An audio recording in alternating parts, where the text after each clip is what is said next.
Hello animators, क्या आप तैयार हैं काटने के लिए? Crop tool. क्रॉप टूल एक बहुत ही इंटरेस्टिंग टूल है। ये सिर्फ फोटो को काटने या फिर एक्स्ट्रा पार्ट्स को डिस्कार्ड करने में काम नहीं आता। इसके अलावा भी बहुत सारे फीचर्स हैं। तो आज के वीडियो में सब सीखेंगे। चलते हैं अपने टॉपिक पर।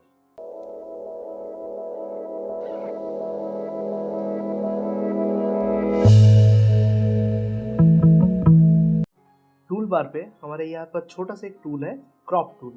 क्रॉप टूल पे क्लिक करते ही आपको आपकी इमेज के बाउंड्रीज पे कुछ इस तरह के मार्क्स दिखेंगे। क्रॉप का मतलब होता है कि आप अपनी इमेज में एसेंशियल पार्ट को रखकर एक्स्ट्रा पार्ट को हटा सकते हैं।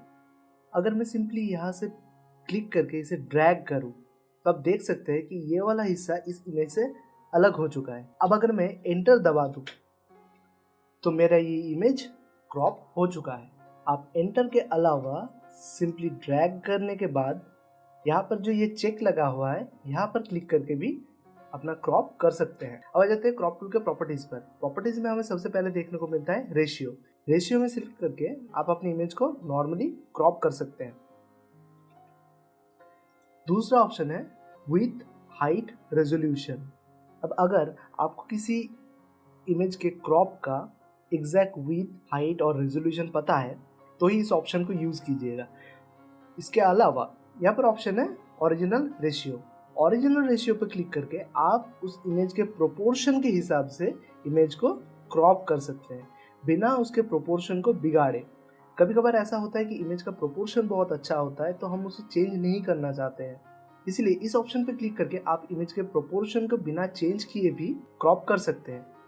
और रेशियो में रखते हुए आप सिंपली शिफ्ट दबाकर भी प्रोपोर्शन के हिसाब से क्रॉप कर सकते हैं। फिर आ जाते हैं 1:1। जब आप 1:1 पे चेक करेंगे तो यहाँ पर आपको दो बॉक्सेस दिख रहे होंगे। यहाँ पर आप सिंपली नंबर्स इनपुट करके अपने क्रॉप का एस्पेक्ट रेशियो चेंज कर सकते हैं। यहाँ पर आपको और भी कुछ प्रीसेट्स दिख रहे होंगे, जैसे 16:9 बहुत ही कॉमनली यूज होता है। जैसा यहाँ पर विथ, हाइट और रेजोल्यूशन था उसी तरह से यहाँ पर भी आपको कुछ बने बनाए प्रीसेट्स दिख रहे होंगे, जैसे 1280x800, 8.5x11, 4x5। इन सब प्रीसेट्स का यूज़ फोटोग्राफी या फिर कई फ्रेम को सिलेक्ट करने में यूज़ होता है। आप चाहे तो सिंपली किसी भी फ्रेम पर क्लिक करके उस फ्रेम को यूज़ कर सकते हैं। यहाँ पर एक ऑप्शन है न्यू क्रॉप प्रीसेट। अगर आप यहाँ पर क्लिक करते हैं तो आप अपने हिसाब से किसी भी क्रॉप प्रीसेट को बना सकते हैं। अगर आपको अपना क्रॉप प्रीसेट चेंज करना है तो सिंपली यहाँ पर क्लिक कर दीजिए, क्लियर हो जाएगा। आप जब किसी इमेज को क्रॉप करते हैं तो ये हिस्सा इमेज से अलग तो हो जाता है, लेकिन इसका डेटा अभी भी हमारे कैनवस पर मौजूद है। अगर आप इसे क्रॉप करते हैं फिर भी इसका डेटा अभी भी यहाँ पर मौजूद है। जैसे अगर मैं फिर से इस क्रॉप हैंडल को ड्रैग करूँ तो आप देख सकते हैं यहाँ पर अभी भी हमारा डेटा मौजूद है। हम चाहे तो इसे फिर से वापस ला सकते हैं, लेकिन यहाँ पर डिलीट क्रॉप पिक्सल, यहाँ पर अगर चेक किया होगा और मैंने अगर एंटर दबा दिया तो वो एक्स्ट्रा एरिया हमारे कैनवस से गायब हो चुका होगा। तो डिलीट क्रॉप पिक्सल एक डिस्ट्रक्टिव फॉर्म है। अगर आप श्योर नहीं है कि ये पार्ट आपके प्रोजेक्ट में आगे काम आएगा या नहीं आएगा तो इसे सिंपली अनचेक करके ही रखें।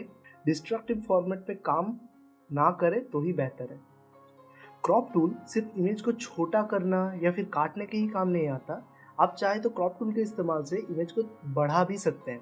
जैसे मैं अगर यहाँ पर एक्स्ट्रा पार्ट ड्रैग करता हूँ तो देखिए यहाँ पर ब्लैंक एरिया आ रहा है, लेकिन वही अगर मैं यहाँ पर कंटेंट अवेयर पे चेक करके रखता हूँ और यहाँ पर ड्रैग करके सिंपली एंटर दबाता हूँ तो फोटोशॉप अपना एक प्रोसेसिंग करेगा। उसके बाद ये देखिए फोटोशॉप ने अपने से क्लाउड्स और स्काई को बनाकर दे दिया है। एक और बार मैं ऐसे करके दिखाता हूँ। मैं अगर इसे साइड से थोड़ा सा ड्रैग करता हूँ और एंटर दबाता हूँ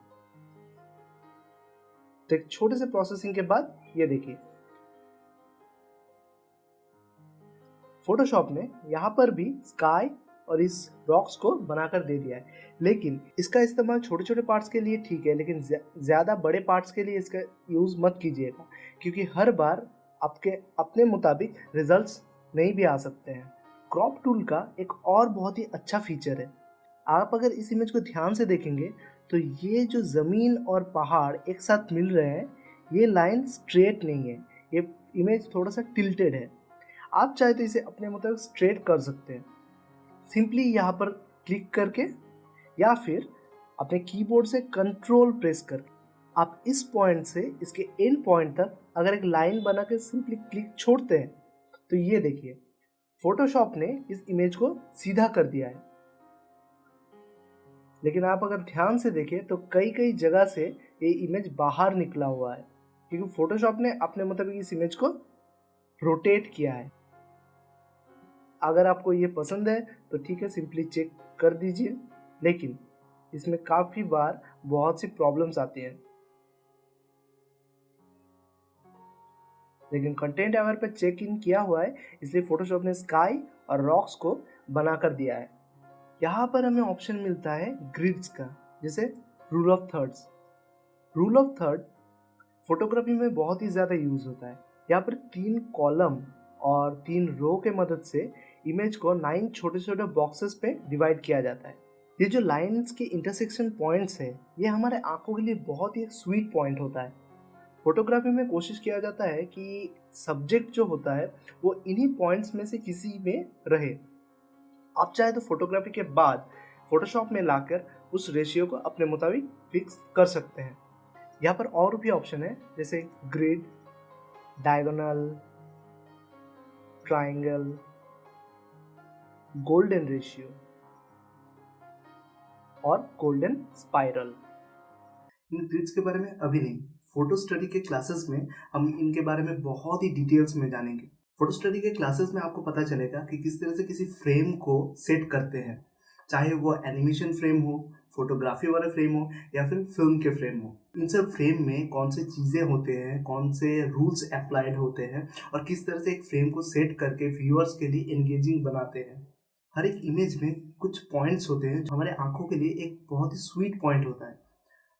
इन स्वीट पॉइंट का यूज़ करके हम किसी भी फ्रेम या फिर किसी भी सीन को बहुत ही ज़्यादा एंगेजिंग बना सकते हैं। फोटो स्टडी और डिजिटल पेंटिंग से पहले हम जब भी इन सभी कॉम्पोजिशन के बारे में स्टडी करेंगे तब सब कुछ डिटेल्स में बताया जाएगा। So wait for it. Crop tool के अंदर ही आपको ऑप्शन मिलता है पर्सपेक्टिव क्रॉप टूल का। पर्सपेक्टिव क्रॉप टूल बेसिकली करता क्या है? पर्सपेक्टिव क्रॉप टूल किसी भी इमेज को उसके पर्सपेक्टिव के हिसाब से क्रॉप करके स्ट्रेट कर देता है। जैसे कभी कभार ऐसा होता है कि कोई भी डॉक्यूमेंट्स को अगर आप फ़ोन से स्कैन करते हैं या फिर किसी इमेज को लेते हैं जो कि थोड़ा सा टिल्टेड होता है, या फिर ऐसा कोई बुक या फिर कुछ पेज हो जो थोड़ा सा कर्व्ड है लेकिन आपको पता नहीं चल रहा कि कर्व्ड हिस्से में क्या लिखा हुआ है, तो आप सिंपली क्लिक करके अगर आप दूसरे पॉइंट पे क्लिक करते हैं, अब देखिए यहाँ पर एक मेश सा क्रिएट हो रहा है। जब आप इस मेश को कंप्लीट करेंगे और ओके करेंगे तो फोटोशॉप उसे स्ट्रेट करके आपको दे देगा। कई बार ऐसा होता है किसी सीन में अगर आपको कोई बैनर या पोस्टर दिख रहा होगा लेकिन वो पर्सपेक्टिव में है, आप सिंपली पर्सपेक्टिव क्रॉप टूल से उसे इस तरह से क्रॉप करके स्ट्रेटन करके देख सकते हैं कि उसमें क्या लिखा हुआ है और उसके मुताबिक अपना डिज़ाइन कर सकते हैं। आई होप आपको आज का ये छोटा सा क्लास पसंद आया होगा। बहुत सारी इन्फॉर्मेशन थी इसमें, प्रैक्टिस कीजिए ज़रूर, और अगर मज़ा आया हो तो एक लाइक ज़रूर कर दो। अगर बहुत ही ज़्यादा मज़ा आ गया है तो सब्सक्राइब तो कर ही दो, ठीक है भाई। सो मिलते हैं अगले वीडियो में।